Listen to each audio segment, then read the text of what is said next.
Welcome to Friday Nights with Emma. Got Mikey doing cameraman again, so I won't be able to see all your comments and see who's watching, but Mikey will say about for me. So say hi to Mikey and say hi, Mikey. Hello. We'll just give it a couple of minutes or a minute for everybody to join. When you're there, give me a thumbs up or a little heart, just to let Mikey know that you're there. Margaret Stone is there. Hi, Margaret. Sharon Wallace. Oh, hi, Sharon. Debbie Hi, Calver. Debbie. Barbara Freeman. Ah, hi, Barbara. And Kathy, your mum. Hello, Mum. So yeah, anyway. So I thought I'd go through with you tonight. Terry Thompson, Jackie Hurst. Oh, hi, Jackie. Denise Hill. Hi, Denise. So I'd go over how I've been doing this medallion quilt. Cara Holt. Sarah. Oh, hi, Sarah. Which you saw me start last Friday night with the middle, which wasn't quite the middle that it is now. It was literally just the triangles cut out at that point. But I thought I'd talk you through how I've done it, because it's very easy to just... Hillary, Cheryl, and Lorraine are here. Hi, Hillary, Lorraine, and Cheryl. So it's actually a lot... Why don't you say hi to everybody for me? Christine Goring is here. You guys say hello. Oh, hello. Yeah, so it is easy to how Dawn would say, my friend Dawn, just wing it. When you just know some basic measurements to take, and you can go from there. So you don't have to have a pattern to make up your own quilt, which this wasn't from a pattern at all. This was just winging it. So let me get my ruler. Dawn and Barbara are here. Oh, hi Dawn. Hi Barbara. So let me start with the middle. Like I said last week, it was just triangles.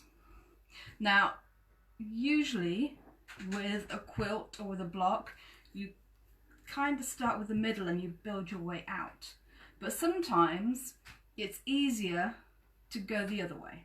And by that I mean, so last week I started with triangles, which I had, if you remember, I had just sewn all my strips together, and then I just cut out my triangles from those strips. And they were all the same size. And then I cut out triangles which were the same size in white. Kathleen, Tina, Hillary, and Karen are watching. Hello, hello. So I started with my triangles, which I then sewed into half square triangles, these units. And then I had to figure out, one, how big the squares on the corners needed to be, but also how big the centre square was going to be. Now you can do maths if you really want to.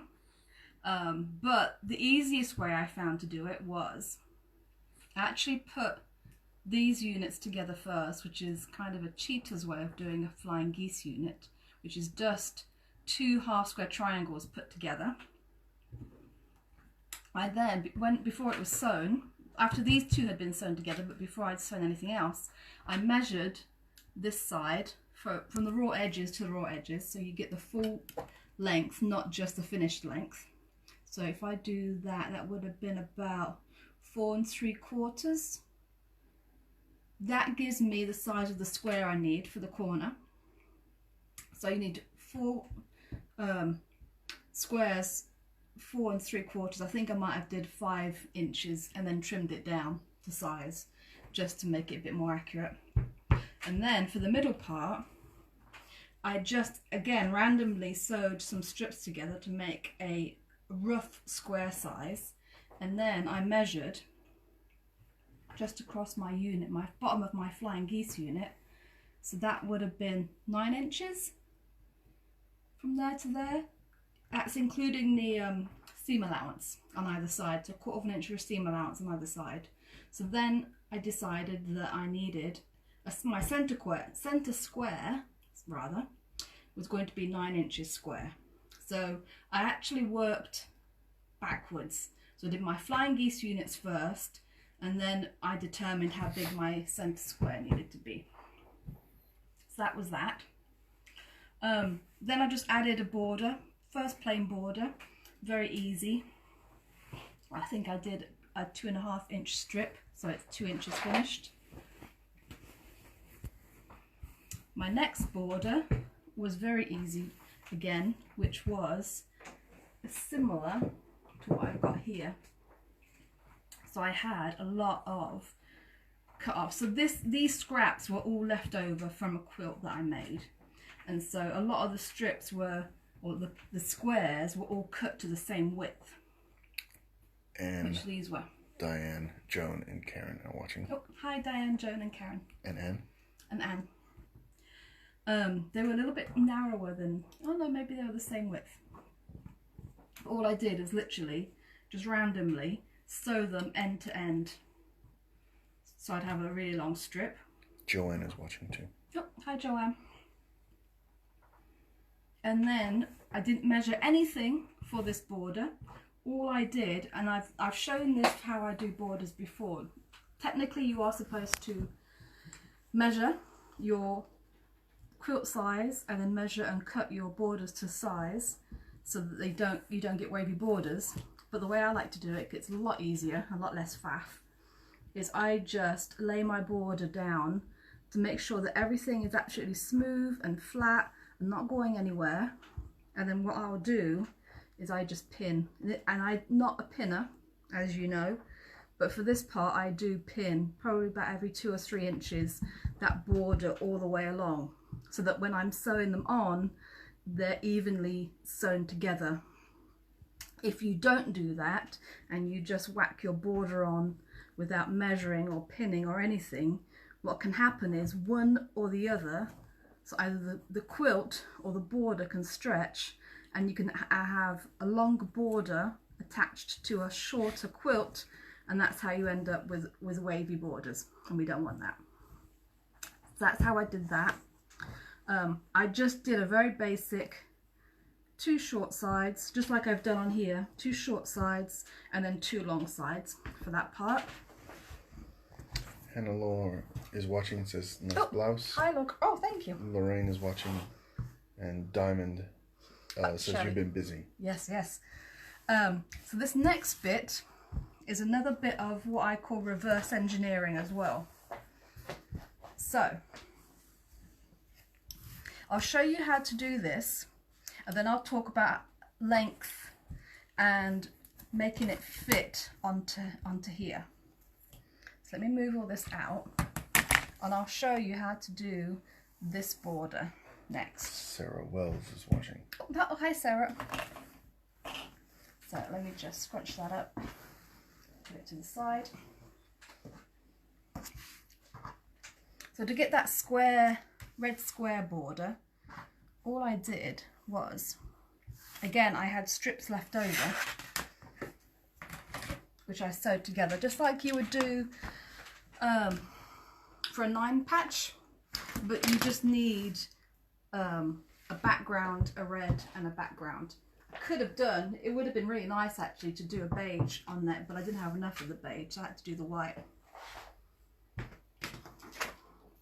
So I'm going to cut it into strips, and I'm going to cut it into strips the same width as that centre one is. So that's 2, so I'm going to need it to be 2.5 inches. Let's see, I might be able to keep some of that nice selvage edge. Add a bit of interest. Shelley says, nice to see it being built. Watch the stages on the Instagram. Oh, yeah. Sue says, it is also gorgeous. Well done. Oh, thank you.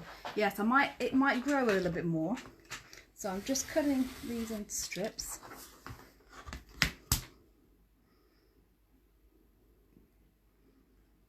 Caroline apologizes for being late, but she loves the blouse. Oh. Well, it'll definitely be on catch up as well. Terry Rooney is watching. Oh, hi Terry. Oh, Terry.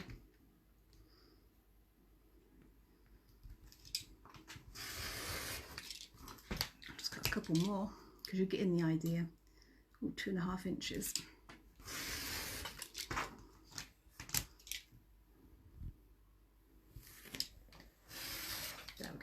finish that later. And then what you do, you put them on their side and then you stagger them. So like that. Joyce is watching. Oh, hi Joyce. Now, if you don't have any strips, you can do the same thing, just cutting squares. It's obviously a little bit more time consuming, but it's still satisfying to get rid of those scraps and be able to use them any way you can. And it'd also be nice to have different, I've managed to get a few different, well, I sort of mixed and matched some of my reds and my blues. They aren't all the same. So it's scrappy, so you can do whatever you want. But let's see, there's one, yeah, this one was a rogue, but you can't tell. Besides, it adds to it.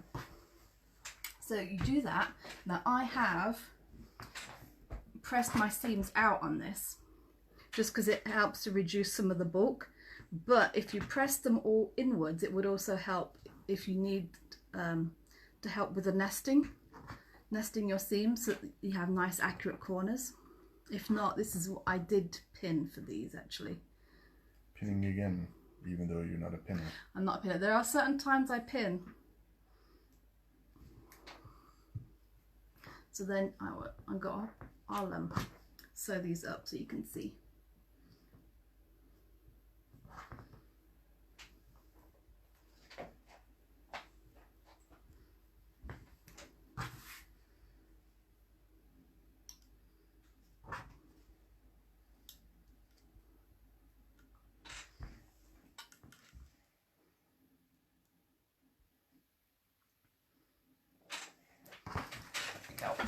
Right, you shift seats.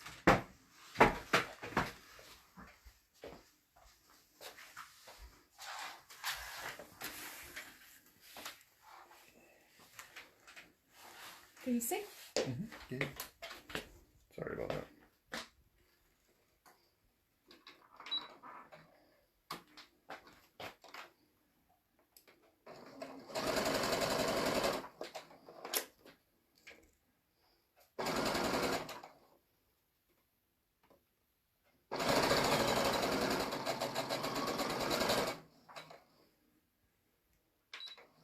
Now you don't have to sew the whole thing, you just need to sew it.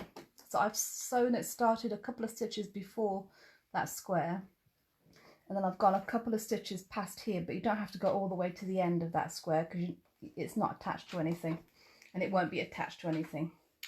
Lorna Wilson says, hope you are well. Oh, hi Lorna, yep. And Karen Hughes says, I'm not a spinner either. I think she means pinner. It says spinner though. I'm only reading what's stuff. Yes, dear. We know what you mean, Karen. It makes more sense if not a pinner. Yeah, you're right.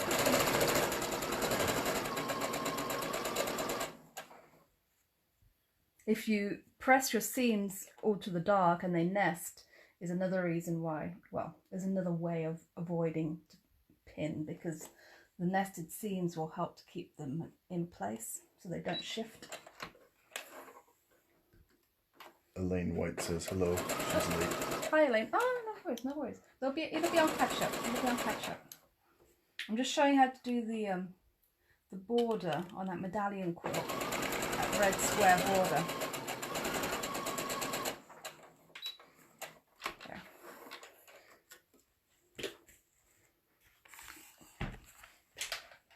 Just press these.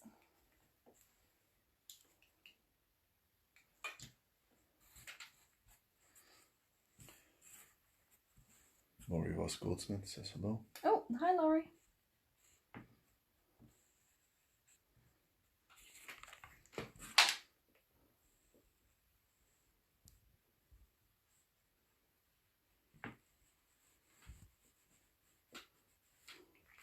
Yes, I'm continuing to press open because when I put it together I could find that it helped to reduce those bulky seams because you have a lot of seams.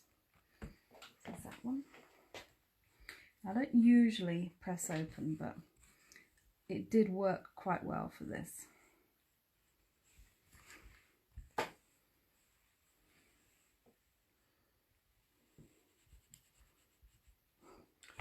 Diamond wants to start another debate about pressing. Oh. She's in the pressing camp.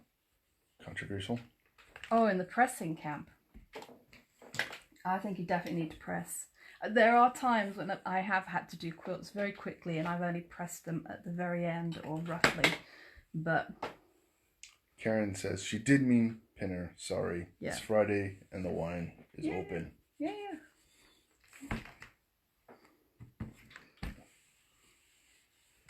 Smells like old sheep. So now those, you're going to do exactly the same thing.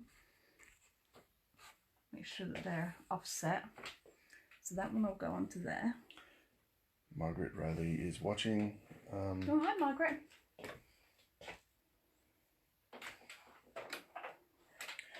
Joanne asks, is pressing open helpful for when you quilt it? So when I'm on my long arm, it doesn't really make much difference because the long arm machine will literally sew through bone. I've seen the x-rays, so it doesn't matter. But on a domestic machine, if you can avoid bulky seams, it will help. Okay, so the reason we normally press to one side is because it adds structural strength. So if you imagine, I've pressed this seam open. So the only thing keeping those two pieces of fabric together and from a hole generating is that thread. If that thread wears away, then those two pieces can easily pull apart and then you'll have a hole and you'll be able to see your wadding through and all of that. If you press it to the side, there's less strain on that seam, so there's less chance that you'll get a hole in your thread or your thread will snap so you'll get a hole. But if it does, it's not going to show, you're going to have some fabric underneath, and so if there is a hole, it's not going to show your wadding immediately underneath, and it'll be an easier repair job if you want to sew that hole down, basically. So that's why with quilting we tend to press to the side, because it adds structural integrity. But it depends how much wear and tear your quilt's going to have. The quilting, once you've done it, will also add structural integrity to help prevent stress on those seams. So there are other things, it's just, at least some of my quilts, I know Michael's quilt that I made 20 years ago, I looked at it the other day, and even though, I don't know if you remember a few weeks ago I talked about bias edge binding and being more durable, even though that quilt's got bias edge binding on it, I found some parts of the bias binding where it's actually starting to wear holes a little bit because it's been washed and used so much. So it depends on the quilt, it depends on what it's going to be used for. If it's a wall hanging, then it doesn't matter. If it's just going to be a show quilt, it generally doesn't matter. But if it's something that you're going to be throwing in the wash machine every month or so, then structural integrity is something you want to think about. And there's Link. Hello, my boy. Link saved me from a spider this morning. He was a good spider hunter. Hillary says maybe don't stitch in the ditch if you press open. Yes, definitely. Definitely don't stitch in the ditch if you press open. What is that? Is that code? What does that mean? Stitching in the ditch is where you sew your quilting actually in where the seam is. And if you press your seams open, then you stitch in the ditch, there really isn't going to be much. So stitching in the ditch will be where you'd quilt directly over this line. And if it's pressed open, it's not actually going to be quilting over the fabric so much. I mean, it might here and there, but it will be mostly on where you've only got threads holding it together. So yeah.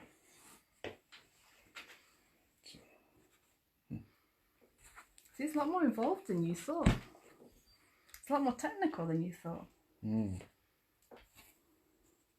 This is my last seam, and then I'm gonna trim it. The only thing I don't like about this method is that there is a little bit of waste with the cutting off the triangle corners, but it does make it nice. Joanne says, thank you. That's the best explanation I've heard. Smiley emoji. You're welcome.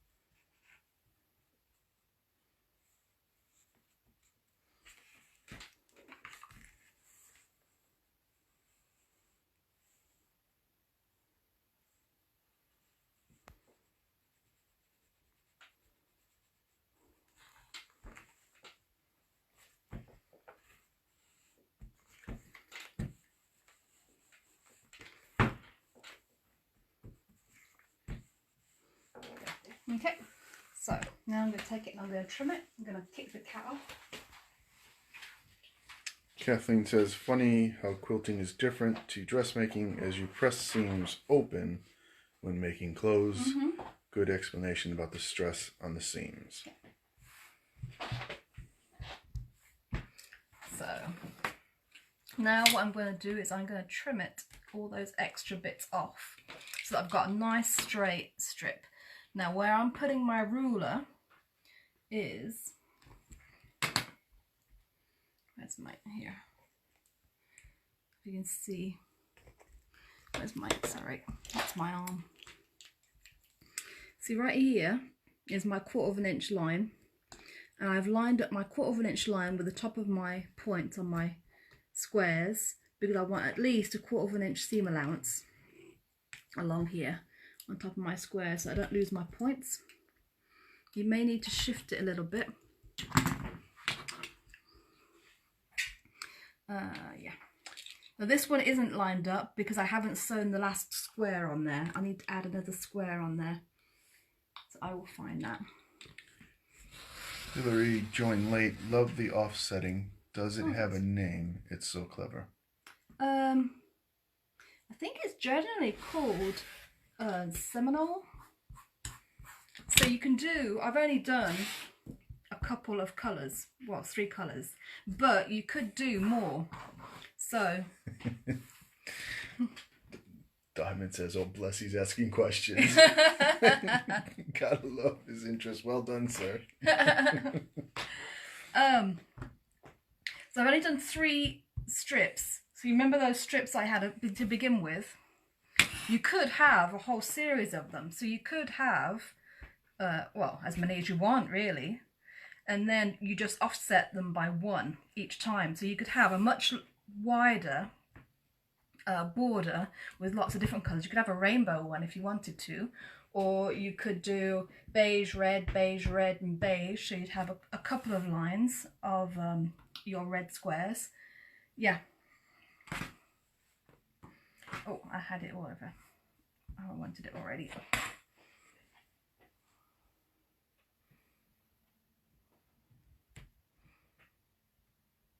There we go.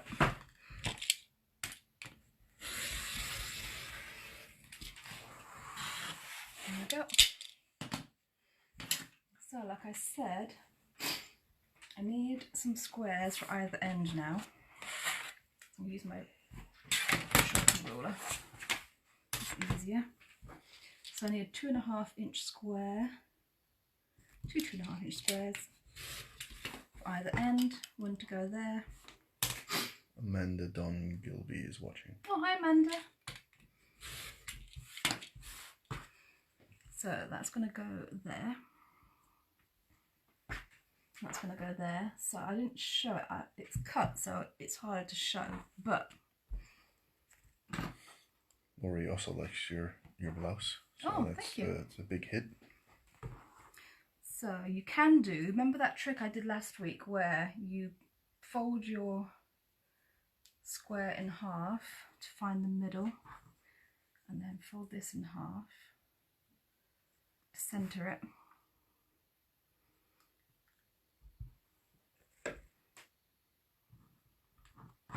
Because I don't have that corner anymore. And then, yeah, so you want that to be centered basically. So you can see that is matching up to that 1/4 inch right there, so that's centered. That's 1/4 inch over on that side. Hopefully they saw that. Yeah, okay.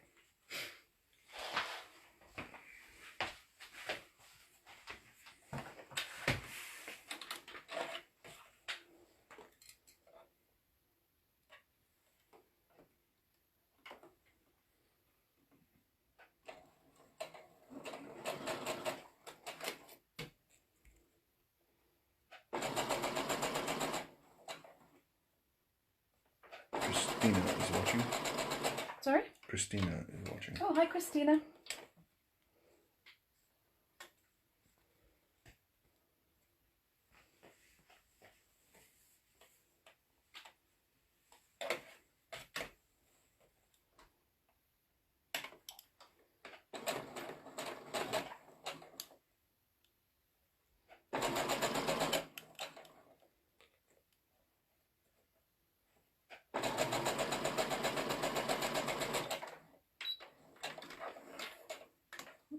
I'll just press that up.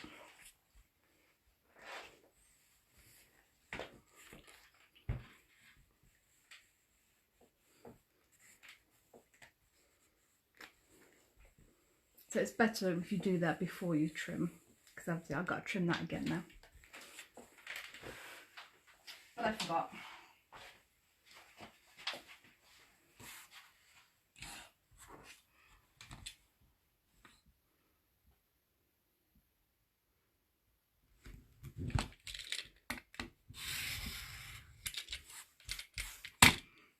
And then on the end, you're going to do exactly the same thing. So 1/4 inch from that point.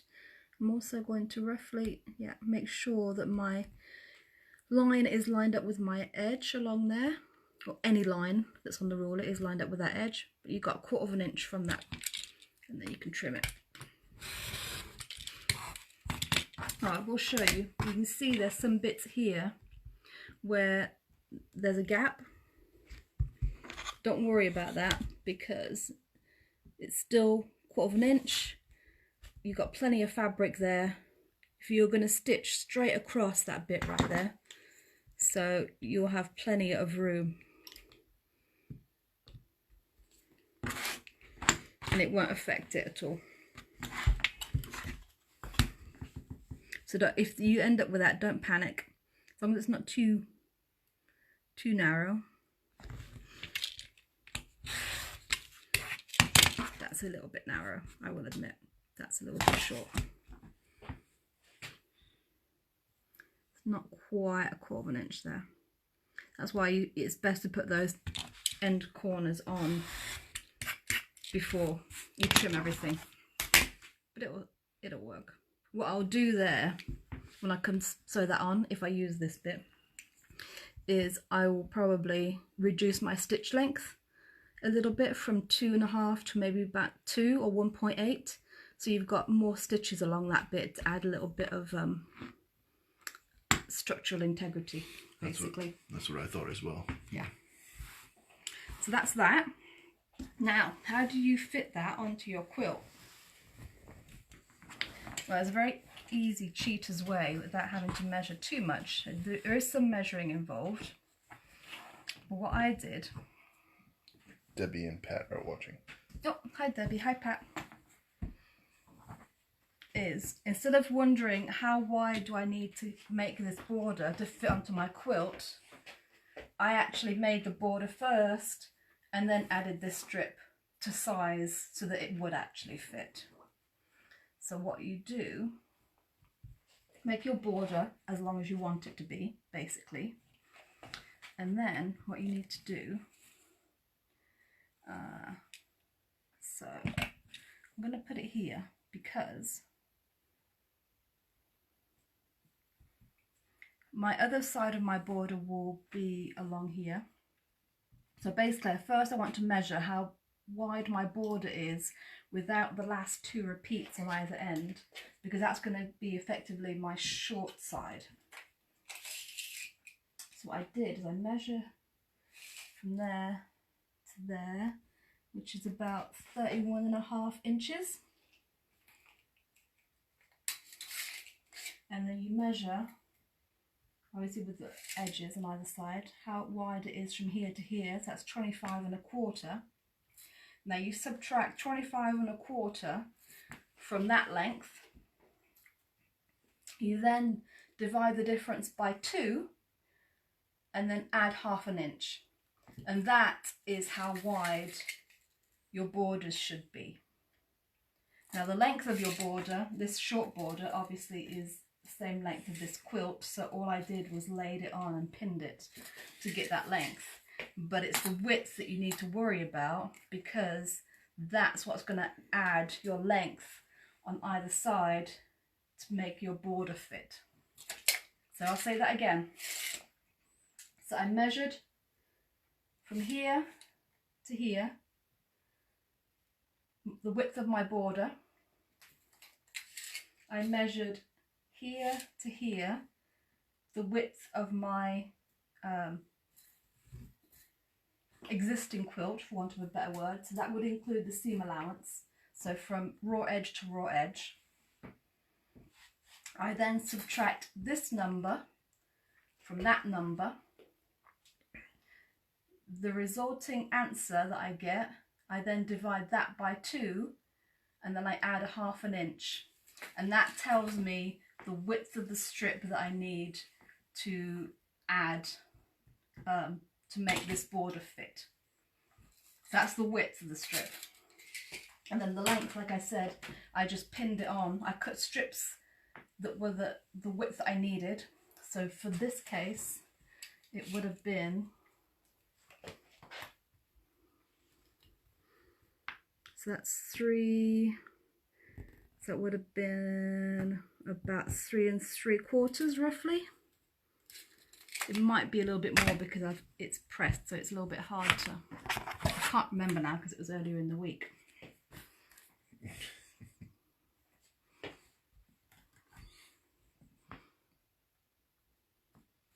That's just over 3, so that's 3 1/8 plus, so 3 5/8 would have been the width of the strip that I used. Diamond asks, are Lincoln and myself planning a takeover?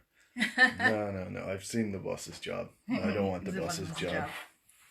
Yeah. So that's how you work that out. The next one I added, I just did the same width, well actually a little bit wider strip, basically, because my outer border is the same thing, where it's not pieced, so it doesn't have to fit exactly. I can actually make my border, this is my other border, it's going to go on, fit to size. Yvonne and Belinda are watching. Oh, hi Yvonne. And Belinda.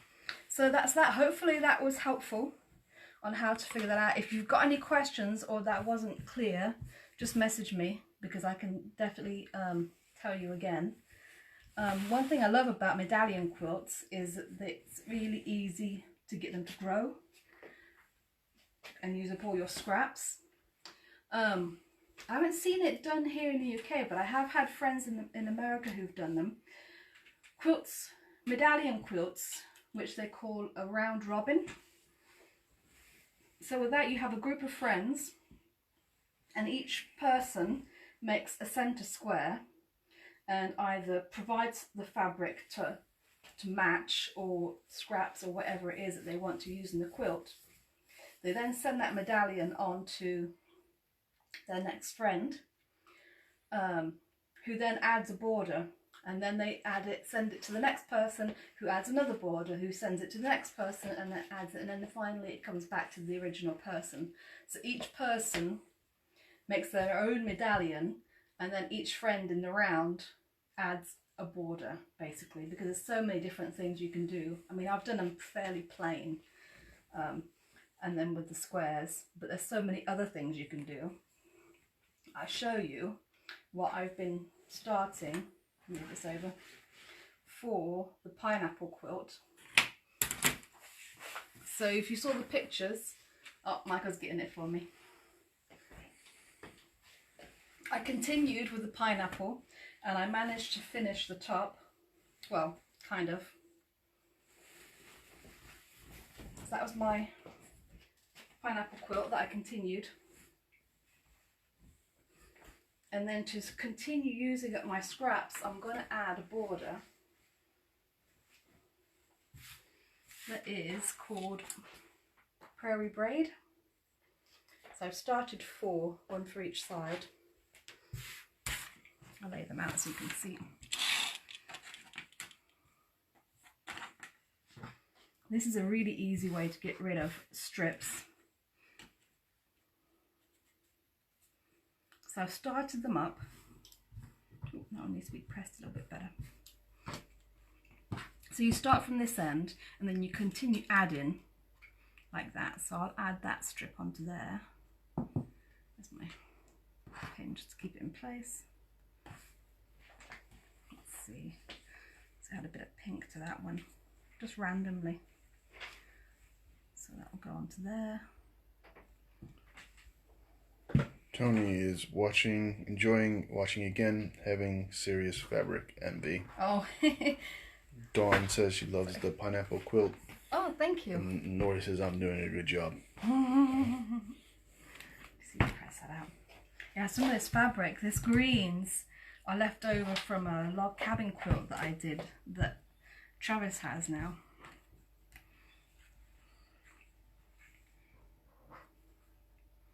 Karen also likes the pineapple effect. Oh, thank you. Yeah, that went together. I did that, finished that mostly Saturday, Sunday. Yeah. I've never done a pineapple quilt before, so that was one of my first. It's been on my list of ones that I want to do. So I'm actually quite chuffed that I've also managed to use up some scraps with it. So I have a bag of these, which I'll probably go through the rest of my stash. I've got a bag to use up. But I really want to mix up some of the other scraps that I've got, see if I can find some more greens. So let me sew these up and press them out, and I'll show you how that goes. Trim it. Karen Messick and Nancy Townsend are watching. Oh, hi Karen, hi Nancy.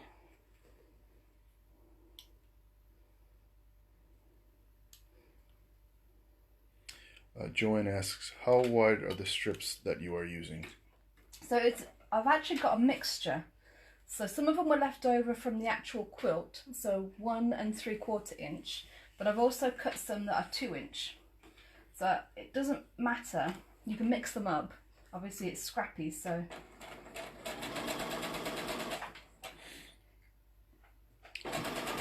Dawn says, I'm still doing mine, but running out of scraps. Oh. More fabric.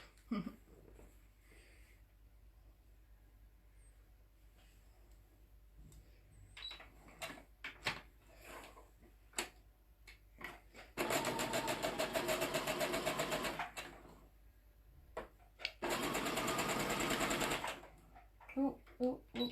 I'm going off piste. I left my pin in. Debbie Temple is watching. Oh, hi Debbie. Start that over again a little bit.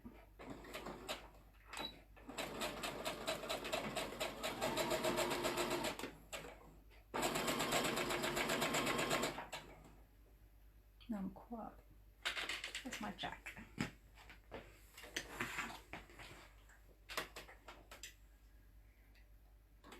There it is.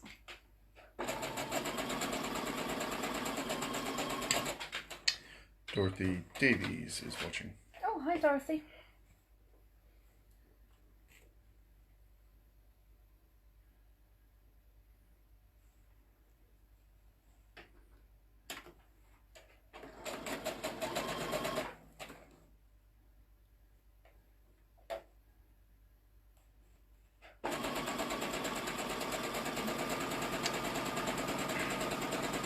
Annette Jasper says, lovely pineapple quilt. Oh, thank you. Thank you, Lynette.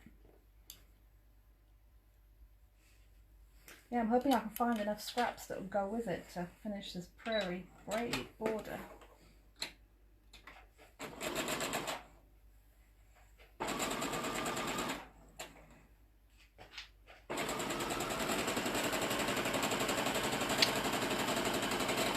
Hillary asks, have you demonstrated the pineapple. There are so many techniques, difficult to know which is best. Yeah, we did the pineapple last Friday. So it's completely non-foundation paper pieced because I don't get on with that. So it's just adding strips and then trimming it up. So if you catch the live stream that I did last Friday, either on Facebook or it's on YouTube as well, I'll show exactly how to do one of the pineapple blocks. I don't finish it completely, but I do show you how to continue on with it and to add the squares on the corners. So there's a way of measuring. I can find one of the blocks now.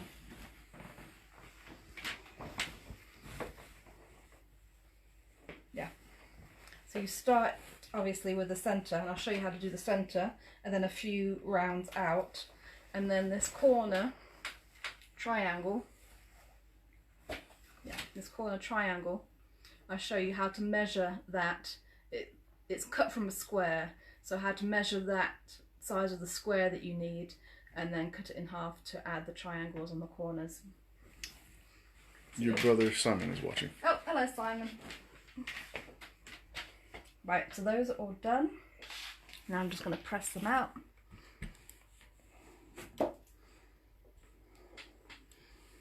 So you can see I had trimmed them up a little bit, because usually when you do this you end up with lots of square ends. Tony's inquiring, what is your favorite block to do? Oh, hi Tony. Ooh, that is a good question. I think I don't really have a favourite. The one that I tend to go back to if I'm hand piecing is the weather vane, because that's the very first one that I did, and that's a bit special to me. One that I enjoy, I do like strips, so I think if I was going to plan another one that was completely planned, I think I'd like to do another log cabin, because that is all strips and it goes so quickly, and you can work on all of the blocks at once. So yeah, I did the same thing with the pineapple last weekend. So I just chain stitched and did all of the blocks, worked on all the blocks at the same time. So then when you get done, all of your blocks are done at the same time, and I like that about log cabin.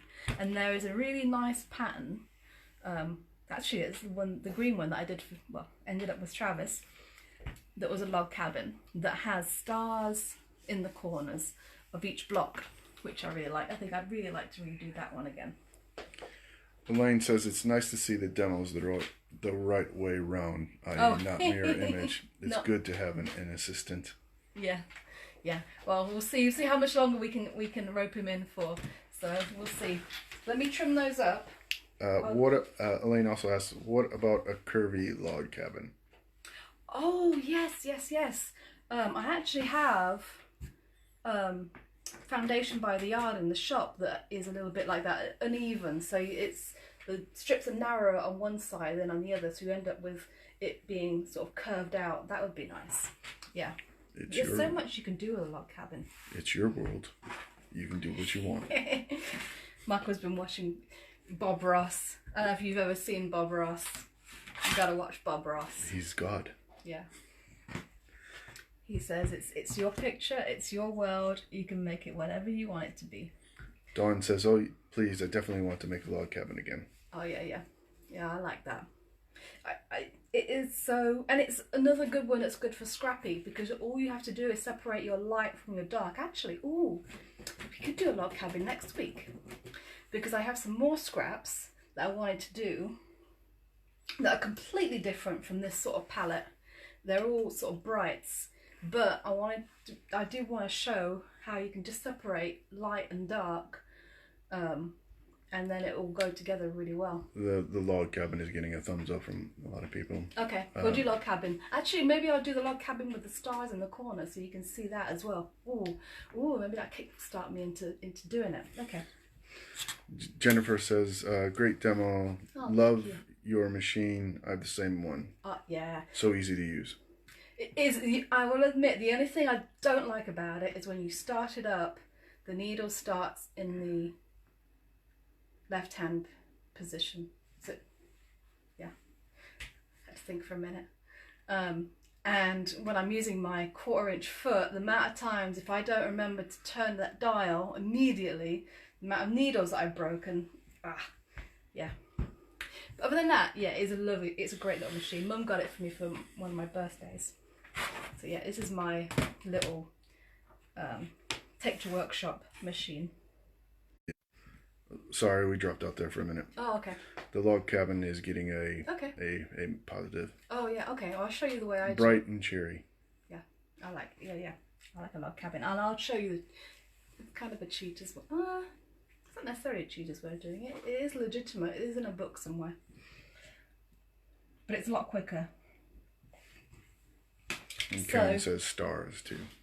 Oh yeah. Stars in the corners. Yeah, I like that. Okay.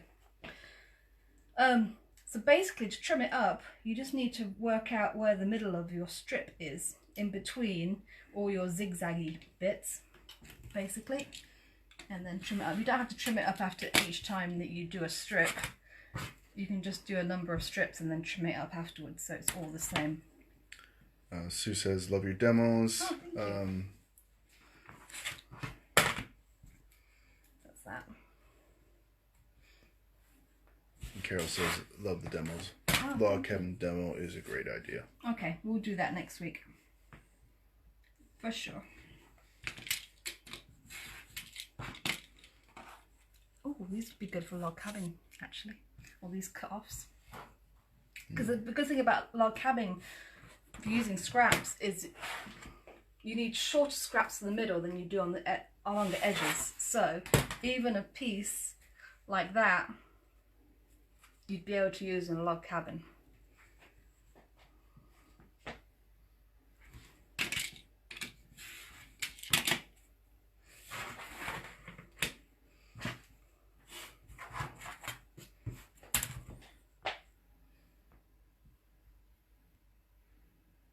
I'm just going to roughly cut that. There we go. So there they are. Let me move these out. We can see what it's going to be looking like.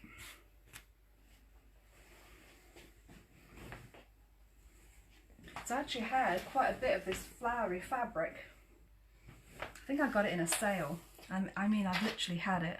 I think I've already bought this in Oregon. So oh, geez, that's going back. That's pre-2006. Yeah. Yeah.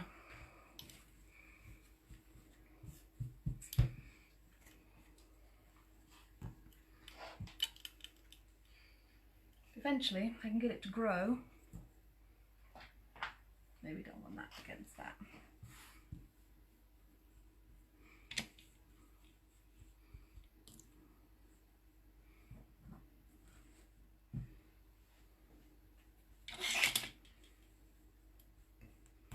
There.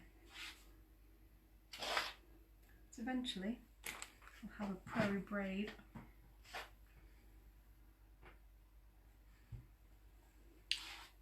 Yep, I am from Illinois.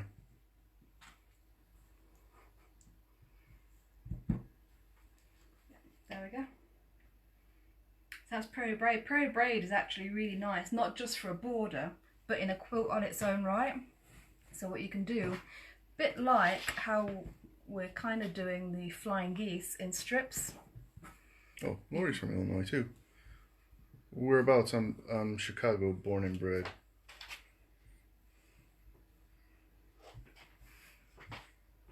Small world. Yeah, so you can have long strips of prairie braids, as many as you want, with maybe a bit of sashing in between, and that would be good for using up a lot of scraps. Actually, the lady who taught me had a prairie braid strip. She did one long continuous strip. She didn't have a few like I've got, because I'm going to be doing borders. She just had one, and then every time that she finished a project, anything that she had left over that was cut or strips, she would just add to her prairie braid. So it would just grew and grew and grew till she had it long enough that she could actually cut it up to make it into a quilt. So you could have something on the go, a bit like what do they do with sourdough? Neat. Sorry? Sourdough. What do they call the starter on sourdough? My nanny told me it's got a name, I can't remember. But yeah, but something that you just add to and it grows and grows and grows. Yeah. So. Laurie's from Rockford. Yes, I've heard of Rockford, been there many times. Oh. I don't think you've been to Rockford. No, there's a story about Chicago, but we won't go there. Yeah. So hopefully you found that useful. If you've got any questions, just send them in to me. Well, next week we'll do log cabin then. Oh, yeah. Question from Elaine. How do the corners work with a Prairie Braid border? Oh, okay. So I am not going to be fancy dancy and try to interlock them because, I mean, you maybe can. I am literally, and I can do it right here because this is going to be the end of it. I'm just going to treat it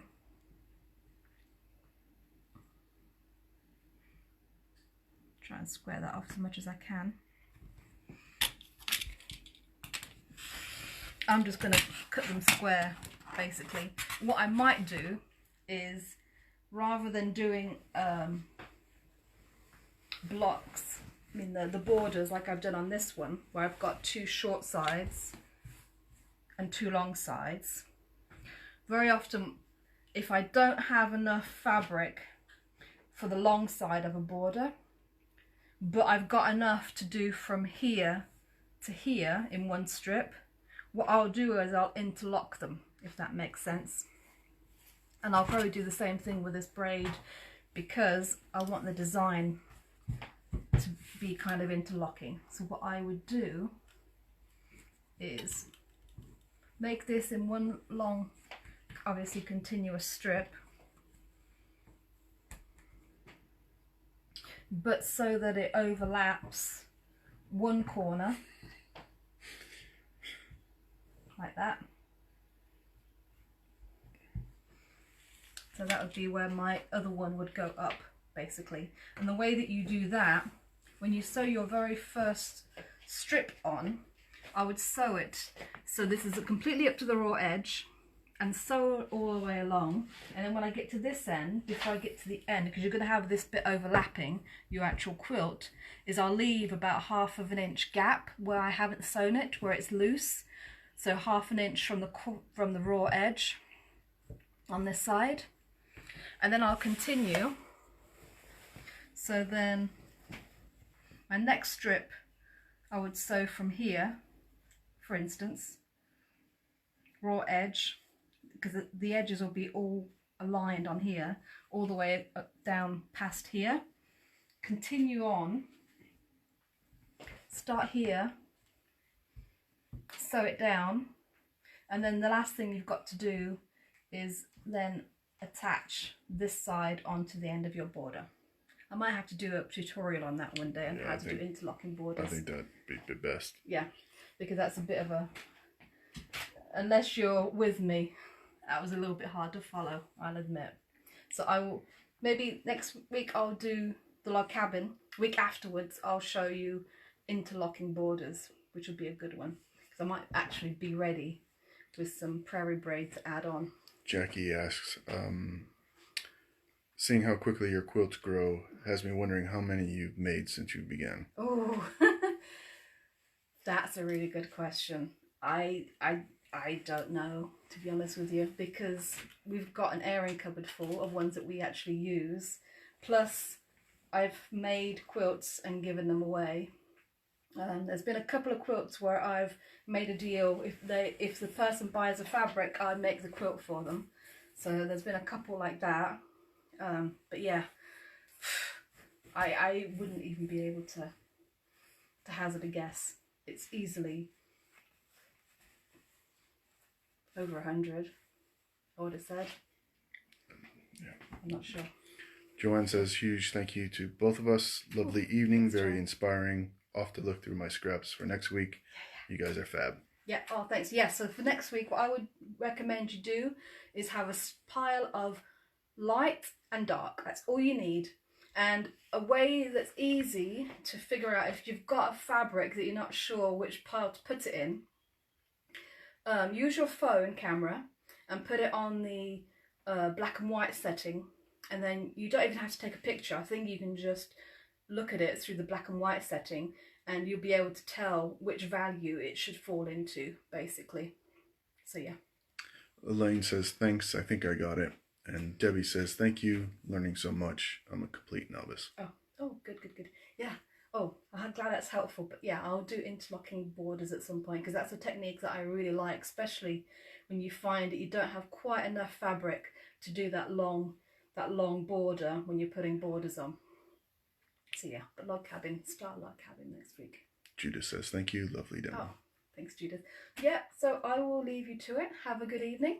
Gonna have some grape juice now. Hope you enjoy yours, and I will see you next week. Thanks for joining. Bye.